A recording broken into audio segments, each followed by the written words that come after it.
안녕하세요. 성경의 해석학 9번째 시간 성경의 토대를 이루는 창세기 2편입니다. 하나님이 세상을 창조하셨다. 이 말씀을 우리가 어떻게 받아들이냐에 따라서 우리의 인생이 달라질 것입니다. 21세기 포스트 모더니즘을 살아가는 오늘 우리에게 창조 신학은 어떻게 이해되고 어떤 의미가 있는지 함께 고민해 보겠습니다. 오늘의 기억절 말씀입니다. 하늘이 하나님의 영광을 선포하고 궁창이 그의 손으로 하신 일을 나타내는도다. 시편 19편 1절 말씀입니다. 다윗의 시죠. 요하네스 케플러는 16세기에 이제 케플러스의 행성의 법칙을 발견한 유명한 천문학자죠. 만원경도 발견하셨고요. 아이작 뉴턴은 그 만료의 인력을 발견하신 유명한 물리학자지만 또 그분은 신학자이기도 하셨습니다. 17세기의 존 레이는 이 모든 식물과 동물의 종을 구별하시기도 하고요.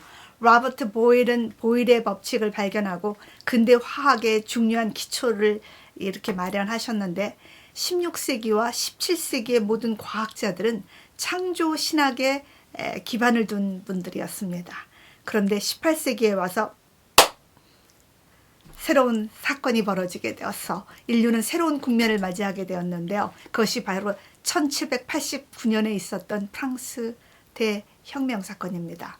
프랑스는 절대군주제의 모순을 가지고 있었는데요. 백성의 2%에 해당하는 상위 계급이 모든 면세특권과 모든 부와 권력과 명예를 독점하고 있었습니다. 제1계급은 추기경과 로마의 고급 사제들, 제2계급은 귀족들이었는데요. 이러한 그들은 모든 특권을 가지고 면세특권을 가지고 있는데 비해서 98%를 차지했던 제3계급인 평민들은 어마어마한 세금에 시달리고 그리고 정치에 참여하지도 못하고 있었던 것입니다. 장자크 루소가 자연으로 돌아가자, 즉 인간에게는 천부적인 존엄성이 있고 우리는 모두가 평등하다라는 이 사실이 이제 프랑스에 불을 붙이기 시작했죠. 그래서 1789년 8월에 인권 선언문이 이제 발표되고 이제 입헌 군주제가 실시되고 부르봉 왕조는 이제 꺾이게 되는 그런 사건이 벌어지게 됩니다. 그래서 프랑스에서 시작된 이 계몽주의는 유럽 전체로 퍼져나가게 되는데 가장 중요한 핵심은 이제 신중심이었던 세계의 축이 인간 중심으로 바뀌고 모든 권위를 파타하게 되는 것입니다. 이렇게 인간 중심적인 사회는 어쩔 수 없이 무신론을 향해서 치닫게 되는 것이죠. 그런데 이렇게 1500년이 넘도록 이 로마 카톨릭이 모든 최고의 상위 계급에 있으면서 교리로 백성들을 억압하고 그리고 오랫동안 부패했던 것이 이러한 원인 제공에 기여했다고 또한 봐집니다. 이때 찰스 다윈이 때를 맞춰서 1859년에 종의 기원을 발표해서 진화론을 주장하면서 창조신학이 거부되게 되는 것입니다. 한 발 더 나아가 이제 신학에서도 신죽음의 신학을 주장했던 프레드릭 니체가 이제 나와서 지금까지 있었던 모든 기존의 질서들과 규범들을 이제 비판하게 되었습니다. 특별히 기독교적인 그런 규범들, 그리고 인간을 압제하는 신의 명령들, 모든 이성주의들을 비판하게 되고 배제해야 한다고 주장을 하면서 인간은 스스로가 그런 철인이 될 수 있다 하면서 차라투스트라를 소개를 하게 되었죠. 이렇게 이제 그는 포스트 모더니즘에 엄청난 영향을 주었는데 오늘 우리가 살고 있는 21세기는 더욱더 이런 반이성주의가 심화된 세상을 살고 있는 것입니다. 이제 첫 번째, 지구는 정말 평평한가? 성경은 정말 지구가 평평하다고 얘기하는가? 이 진실을 저희가 한번 살펴보겠습니다. 성경에 나오는 땅의 네 모퉁이, 또 땅끝이란 무슨 의미가 있을까요? 이사야서 11장 12절에 보면 땅끝에서 땅 사방에서 유다의 흩어진 자를 모으시리라는 말씀이 나옵니다. 먼저 저희가 이 말씀을 해석하기 전에 가장 기억해야 할 것은 이사야서가 66장까지 있는데 66장 중에서 딱 5장만 산문체고 나머지 전체는 구약의 백미라고 하는 아름다운 시라는 것을 기억을 해야 할 것입니다.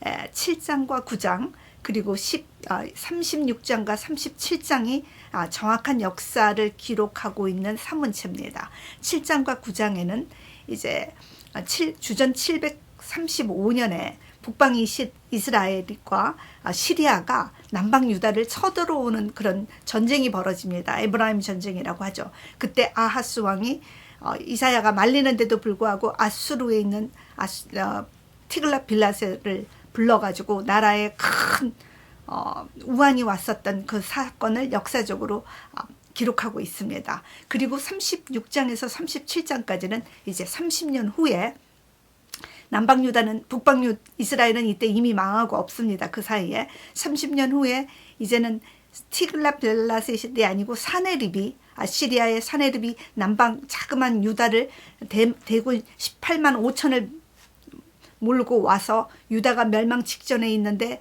그때 믿음의 히스기야 왕이 잘 막아낸 얘기가 역사적으로 잘 서술이 되어 있죠. 이 두 부분의 전쟁의 기사 이외에 모든 이사야서는 1장부터 66장까지 시문학입니다.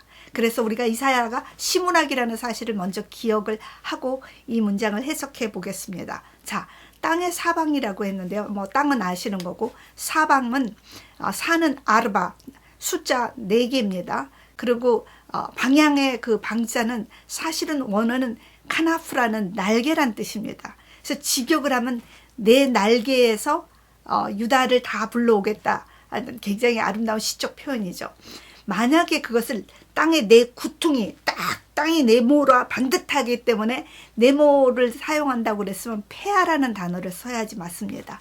폐하는 성경에 86번이 나오는데 그건 정확하게 내 구퉁이로 딱 규정된 그 땅의 이름을 얘기할 땐 아르바 폐하라고 해야지 맞지만 4개의 날개라는 것은 하나님의 권능의 지역을 말한다고 생각하는 것이 더 적절하죠. 그래서 동서남방 모든 쪽에서 하나님이 그 백성을 부르시겠다는 그런 표현이라고 해석하는 것이 정확하게 맞겠습니다. 또 땅끝이라는 표현은 뭘까? 근데 이 땅의 사방이라는 것은 오직 2군데 나오는데 에스겔서에 나오고 7장에 나오고 이사야서에 나오는데 2개 다 시적으로 하나님의 내 방향, 내 날개란 뜻이기 때문에 전혀 땅이 네모나다는 뜻을 말하고 함축하고 있지 않다는 것, 해석의 문제를 말씀드리고요. 땅끝이라는 표현이 나오는 욥기 37장 3절에 보면 소리가 천하에 펼쳐지고 그리고 번갯불이 이제 땅끝까지 미친다라는 얘기를 하는데 소리는 여기서 천둥을 얘기하고 그리고 번갯불이 나오는데 이것은 시적 대구법이죠. 천둥은 샤마임 그러니까 하늘들이에요. 정확하게 말하면 온 하늘들에 퍼지고 번개는 온 땅들에 퍼진다라는 문학적 대구법의 시적인 표현입니다. 이것을 정말 땅끝이 있어서 거기서 떨어지면 뚝 떨어진다라는 표현을 알리기 위한 표현이 아니고요. 온 하늘들에 퍼지는 하나님의 천둥소리와 온 땅끝에 온 땅들에 펼쳐지는 하나님의 번개를 시적인 대구법을 사용한 아름다운 문장인데 이것을 가지고 성경은 지구의 끝이 있다라고 얘기하는 것은 아주 곤란한 해석이라는 것을 말씀드리겠습니다. 오히려 욥기 26편에는 26편 7장에 보면 26장 7장에는 하나님이 북쪽 하늘 허공에 땅을 매달았다고 표현을 하고 있습니다. 땅이 허공 중에 우주 공간에 달려있다라는 그런 놀라운 표현이 있고요. 또 수평선을 그으셔서 빛과 어둠을 나누셨다고 빛과 어둠이 시작하는데 하나님이 수평선을 그으셨다고 하는데 이 그다라는 단어가 경계를 그다라는 단어가 원어가 후그라는 단어인데 이 후그라는 단어는 원을 그리다라는 것입니다. 그러니까 수평선은 하나님께서 동그랗게 그리셨다라는 얘기죠. 직역을 하면 정확한 의미가. 그래서 사실은 성경 어디에도 지구가 네모 반듯하고 떨어지면 땅끝에 떨어지면 끝이다. 그런 표현을 한 군데도 쓰여지지 않았습니다. 그러면 왜 그런 오해가 왔느냐? 그것은 고대 사람들이 지구를 그렇게 인식한 자기의 인식이 성경을 그렇게 해석하게 된 것입니다. 자기가 그렇게 인식한 자기 이해에 반영된 잘못된 해석의 문제라는 것을 저희가 볼 수 있겠습니다. 두 번째, 고대 문학 속에 나타난 창조를 한번 살펴보겠습니다. 사실 고대 근동 지역에는 창조와 홍수의 신화들이 전해져 오고 있습니다. 과연 이런 고대 문헌 속에 나타난 창조와 홍수의 신화가 성경과 어떤 유사점과 차이점이 있는지 살펴보겠습니다. 오늘은 길가메시 서사시와 에트라하시스 서사시 그리고 에누마 엘리시 서사시를 살펴보겠는데 조금은 생소하고 낯설지 모르겠습니다. 하시스는 매우 지혜로운 자라는 이름을 가지고 있습니다. 매우 지혜로운 자라는 사람의 이름이죠. 주전 18세기에서 17세기에 수메르의 창조 신화와 홍수 신화가 담겨 있는 얘기인데요. 세 개의 점토판으로 되어 있다고 합니다. 첫 번째 점토판에는 창조의 얘기가 있는데요. 이 창조의 얘기에 보면 아누나키라는 주신들 한 50명 정도 되는 이 아누나키들이 하급신이었던 이기기들과 분쟁과 갈등이 있습니다. 왜냐하면 하급신 이기기들은 하루 종일 일을 해야 됩니다. 문화를 파야 되고 신전을 만들어야 되고 신들이 먹을 음식을 준비해야 되고 이건 거의 노예처럼 일을 많이 하니까 자신들에게 이 일을 시켰던 엔리 신에게 이제 파업을 하고 반란을 일으키니까 지혜로웠던 엔키가 와서 제안을 합니다. 너희가 그렇게 힘들면 너희들도 우리처럼 먹고 놀아. 우리가 새로운 존재를 만들어서 우리 종으로 삼자 하고 만들어진 게 인간이라는 거죠. 종살이 시키려고 인간을 만든 것입니다. 그래서 자궁의 신인 그 닌투에다가 이제 진흙으로 지혜의 신 게시투에를 죽여가지고 피를 묻혀가지고 이제 만들 때 신들이 와서 다 침을 뱉습니다. 태태태 침을 뱉어야지 이게 진흙이 되니까.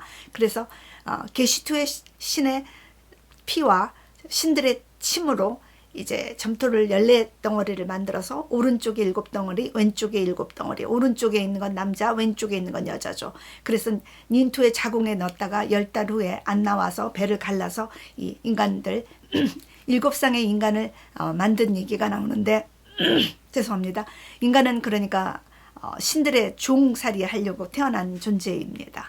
두 번째 점토판에 보면 이제 만들어진 인간들이 자꾸 번식을 하니까 수를 억제하기 위해서 재난과 질병을 주는데도 인간의 숫자가 자꾸 늘어나게 돼요. 여기에 나오는 엔리 신이 하루는 잠을 자려고 그랬는데 인간들이 황소처럼 떠들어서 시끄러워서 잠을 잘 수가 없었어요. 그래서 너무 짜증이 나서 이것들을 다 죽여버려야겠다. 멸절시키려는 계획을 짜게 되죠. 그리고 인간에게는 전혀 알리지 않고 신들만 이제 알기로 그렇게 했는데 이제 이게 제3 점토판에 이제 가면은 그 사실을 엔키신이 사실 엔키신이 인간을 만들 때 주도적인 역할을 했기 때문에 아트라하시스라고 그 수루팍에 살고 있는 왕이면서 사제였던 그 지혜로운 자에게는 몰래 알려주게 됩니다. 천기를 누설을 하죠. 그래서 아트라하시스가 배를 만들게 됩니다.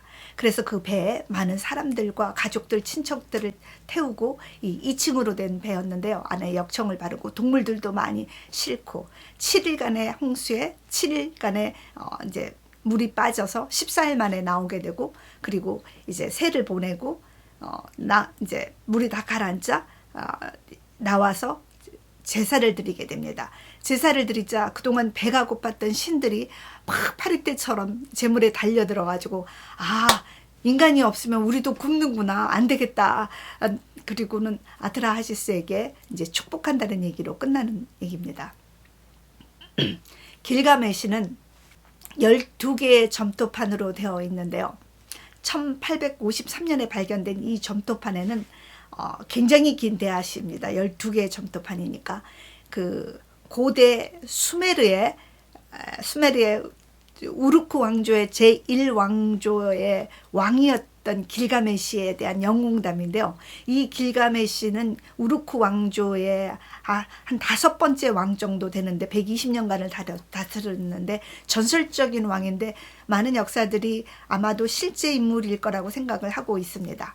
이 길가메시가 그 영웅담 속에 11번째 점토판에 그 홍수 얘기가 들어가 있습니다. 그가 영생을 찾기 위해서 현인이었고 영웅이었던 우투나피시팀을 찾으러 가게 됩니다. 그래서 그가 우투나피시팀을 통해서 과거에 있었던 홍수 얘기를 듣게 되죠. 그래서 우투나피시팀이 전해지는 홍수 얘기는 이와 같습니다. 신들이 인간이 너무 시끄럽게 하고 괴롭히니까 이제 다 멸종을 시키기로 마음을 먹지만 한 사람을 택합니다. 그 택한 사람이 정직하고 현인이었던 우투나피시팀이었던 거죠. 그래서 우투나피시팀을 통해서 배를 만들게 하게 됩니다.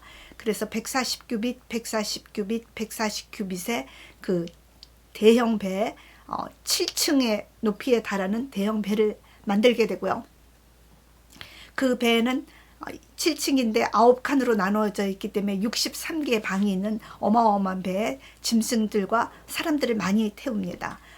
그리고 홍수가 7일, 그리고 물 빠지는데 7일, 그래서 14일 후에 나오는데 새를 처음에는 비둘기, 그리고 그 다음엔 제비, 그 다음엔 까마귀를 보내게 되죠. 그리고 나와서 물이 빠지자 이제 또 신들에게 제사 드리는 그런 내용들입니다. 그래서 이 두 가지 홍수 설화를 저희가 비교해 볼 때 이제 배의 크기가 좀 다르죠. 노아의 홍수는 300규빗, 50규빗, 50규빗.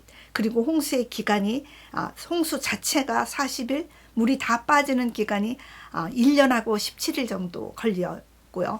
또 새가 그 길가메시에서 우스나피시팀은 나치르라는 구원의 산이라는 그 의미의 그 산에 도착하게 되는데 우리는 아라라산, 노아는 아라라산에 도착하죠. 그리고 보내는 새도 틀리죠. 까마귀를 보내고 비둘기를 3번 보내죠. 노아는 이렇게 세부적인 거에서 약간 차이점을 발견할 수 있습니다. 그러나 가장 중요한 핵심적인 차이점은 무엇이냐? 길가메시와 아드라하시스의 그 홍수설화에 신들은 변덕스럽고 포악하고 도덕성이 결여되어 있습니다. 인간을 정확하게 노아의 홍수를 내리는 그 이유가 불분명하죠. 아드라하시스에는 엔리 신이 그 낮잠 자는데 방해했다는 괘씸죄로 인류를 멸망시키는 그 포악함이 보입니다. 그래서 인간은 신의 폭력에 의해서 이 운명이 좌우되는 숙명적인 존재로 표현이 됩니다. 그런데 창세기의 홍수의 기사는 우리들에게 분명한 이유가 있었음을 보여줍니다. 인간은 범죄했고 그리고 그 범죄의 결과이며 모두에게 비밀로 청기누설이 아니라 노아에게 알려졌지만 노아는 120년 동안 이 모든 것을 알리고 백성들에게 호소를 했었죠. 그리고 인간의 운명은 어쩔 수 없는 숙명적인 존재가 아닙니다. 인간에게는 자유와 선택의 의지가 있어서 하나님께 반응할 수 있는 능동적인 존재인 것이죠. 에노마 엘리시를 이제 살펴보겠습니다. 에노마 엘리시는 바벨론에 내려오는 창조의 설화인데요. 에노마 엘리시가 1949년에 이제 발견이 되었는데 니느바에 있는 그 아수르보니팔 고대 폐허 도서실에서 발견되었는데 그때 에노마 엘리시라는 뜻은 높은 곳에서라는 그 첫 문장의 뜻입니다. 과거에 신들은 높은 산에서 살았다고 생각했기 때문에 높은 산에서 있었던 신들의 이야기를 시작할 때 그 에노마 엘리시의 첫 어구 버레시트 바라 엘로힘 창세기가 버레시트 목이었던 것도 여기 에노마 엘리시가 높은 곳에서라는 첫 어구인데요. 상당히 유사한 점도 있지만 다른 점이 참 많죠. 첫 번째 창조에 대해서 보겠습니다. 에노마 엘리시에서는 가장 큰 국신이었던 마르둑이 이제 바닷물의 신인 티아맛과 싸워서 전투를 해서 티아맛을 죽이죠. 티아맛을 갈릅니다. 반으로 갈라서 땅과 하늘로 만들게 됐죠. 그녀의 오른쪽 눈이 티그리스강, 왼쪽 눈이 유프라테스 강이 되죠. 즉 이 창조는 신들의 권력 투쟁에서 나온 집안 싸움이었고 그리고 그것은 있는 것에서 없는 것으로 만든 것이 이미 있는 자료를 가지고 만든 것이기 때문에 제가 두부 가지고 두부찌개 만드는 것처럼 진정한 발화가 아니고 아사인 거죠. 그렇지만 창조 하나님은 무에서 유를 만드시고 집안 싸움하다가 일어난 창조가 아니라 분명한 계획을 가지고 아름다운 계획으로 만드셨다는 것이죠. 그리고 인간을 만든 목적, 이제 마르둑 씨는 자기가 이제 만신전의 주인으로 등장을 하면서 이제 감옥에서 노역을 하던 반역한 신들을 풀어주게 됩니다. 반역한 신들은 그동안 온갖 노역을 해야 했었거든요. 신들을 섬기는 일들을 해야 됐거든요. 그래서 결국은 인간은 신을 섬기기 위한 종살이하기 위해서 만들어진 존재이고, 또 신들은 누군가가 섬겨야 하는 존재라는 것을 알게 되는 것입니다. 그래서 인간은 열심히 신전을 건축하고, 그래 마르둑을 위해서 아키투 축제를 준비해야 되고 제물을 갖다 바쳐야 되는 종살이하는 존재인 것이죠. 그런데 창세기에는 인간을 왜 만들어졌느냐? 하나님과 소통하는 사랑의 대상자로 만드셨던 것입니다. 그리고 그 만들게 된 동기도 삼위 하나님, 성자, 성부, 성령의 하나님이 아름다운 소통을 통해서 그 아름다운 소통을 확장시키기 위해서 만드신 것이죠. 싸움하다가, 집안 싸움하다 만들어진 것이 아니고. 세 번째, 인간을 만들 때 어떻게 만들었냐? 거기는 반역의 주모자였던 킹쿠 신을 죽여서 그 신을 죽인 다음에 그 피를 짓이겨서 거기에다가 진흙으로 마르둑이 만들었습니다. 그래서 반역한 신의 피로 만들었다. 인간은 그렇게 얘기를 하고 있습니다. 창조는, 우리 창세기에서는 하나님이 진흙을 만드실 때 하나님의 숨을 불어넣으시고 그 인간의 모습 안에는 하나님의 거룩한 형상을 넣어서 만드시죠. 하나님의 생명의 숨이 들어가자 인간은 살아있는 생명체, 하나님의 형상이 들어가 있는 고귀한 생명체, 네페시 하야가 되는 것이죠. 너무 다른 얘기인 것입니다. 그런데 이제 가장 충격적인 일은 창조에 있습니다. 창조를 첫날 이제 빛을 만들고 궁창 만들고 땅 만들고 6일 동안 창조 사건이 동일합니다. 이것 때문에 신학자들이 뒤집어졌죠. 카피다 아니다 뭐 이래가지고. 그런데 이제 지금은 그 얘기도 다 들어갔습니다. 왜냐하면 그 부분은 너무나 흡사하지만 전체적으로 너무나 다른 신학 사상을 가지기 때문에 지금은 그것도 시들해졌는데, 놀랍게도 창조는 1일부터 6일까지 동일합니다. 그런데 이제 안식일이 되면 또 달라지죠. 안식일은 어떤 의미냐? 에노마 엘리시에서는 마르둑이 등극하는 날입니다. 자기의 신전인 에사길라가 다 지어지고 이제 만신전의 머리로서 등극하기 위해서 자기의 아름다운 이름 50개가 반포되고 모든 신들이 와서 막 축제를 하는 것입니다. 이 마르둑의 제왕식에. 그래서 신들이 즐거워하는 신들의 파티예요. 자신의 종들로 만든 인간하고는 아무 상관없는 신들 파티하는 날이 바로 이 에누마 엘리시의 그 7번째 날의 의미인데, 창세기의 7번째 날은 어떤 의미가 있느냐? 하나님께서 6일 동안 다 만드시고 7일날 쉬시면서 이 날을 복을 주시고 이 시간에 거룩하게 하시면서 만드신 인간을 부르셨습니다. 그리고 그 부르신 인간에게 모든 그 복을 다 주시는 거예요. 그 날을 복을 주시고, 그리고 뭐라고 얘기하시냐면 이 날은 사람을 위한 날이다 라고 하시는 그 놀라운 발견을 하게 되죠. 또 그럴 뿐만 아니라 1929년에 그 지금의 시리아에서 고대 우가렛에 있었던 그 점토판을 15개를 발견하게 되는데 6개가 바알신에 대한 그 서사시를 발견하게 됩니다. 이 6개는 그 가나안의 주신이었던 바알과 그의 배우자이면서 여동생이었던 그 아나신에 대한 서사시가 발견되는데요. 여기에 보면은 아나신이 목에는 사람을 죽여서 해골을 목걸이로 달고 허리에는 사람들 손목을 다 잘라가지고 손목을 쫙 이렇게 허리띠로 메고 다니는 대단히 엽기적인 신이고, 그가 무릎팍까지 오는 피 선녀를 해치고 다니면서 사람들을 죽여서 목이 공처럼 대굴대굴 굴러다니는 그런 잔인한 신인데요. 그것보다 더 위험한 것은 바알의 예배의 절정은 바로 성창녀와의 교접을 통해서 풍요가 온다고 주장한 것이었습니다.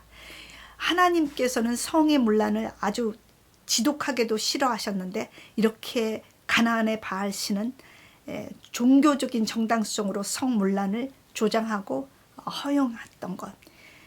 그래서 우리는 만신전에 늘어졌던 그 모든 신들이 얼마나 비도덕적이고 비윤리적이고 일관성이 없으며 난폭하고 계급이 있는 사회이고, 그래서 그러한 신들과 창세기에 나오는 하나님의 거룩하시고 놀라운 사랑의 그 하나님을 우리는 비교할 수도 없다라는 것을 생각하면서 바로 창세기야말로 이런 주잡한 신화들의 교종본이라는 것을 알게 됩니다. 사실 인간에게는 분명한 기원이 있습니다. 우리는 시작이 있는 존재죠. 인간이 끝이 없는 그런 절망과 허무에 던져진 존재가 아니라고 창세기는 우리에게 말하고 있습니다. 하나님께서 모든 것을 시작하셨고, 우리를 향해서 분명하고 아름다운 계획을 가지고 우리를 사랑의 대상자로 창조하셨습니다. 만드신 모든 것을 우리에게 위임하시면서 생육하고 번성해서 다스리고 정복하라고 하셨습니다. 찌그러져서 비굴하게 살거나 남을 압제하고 핍박하는 사람이 아니라 우리에게 주신 하나님의 거룩한 형상을 회복하는 삶. 그래서 이 땅에 무너진 하나님의 거룩한 질서와 진리를 이제는 회복하는, 다시 세우는 사람으로 살라고 저와 여러분을 부르신 것입니다. 감사합니다.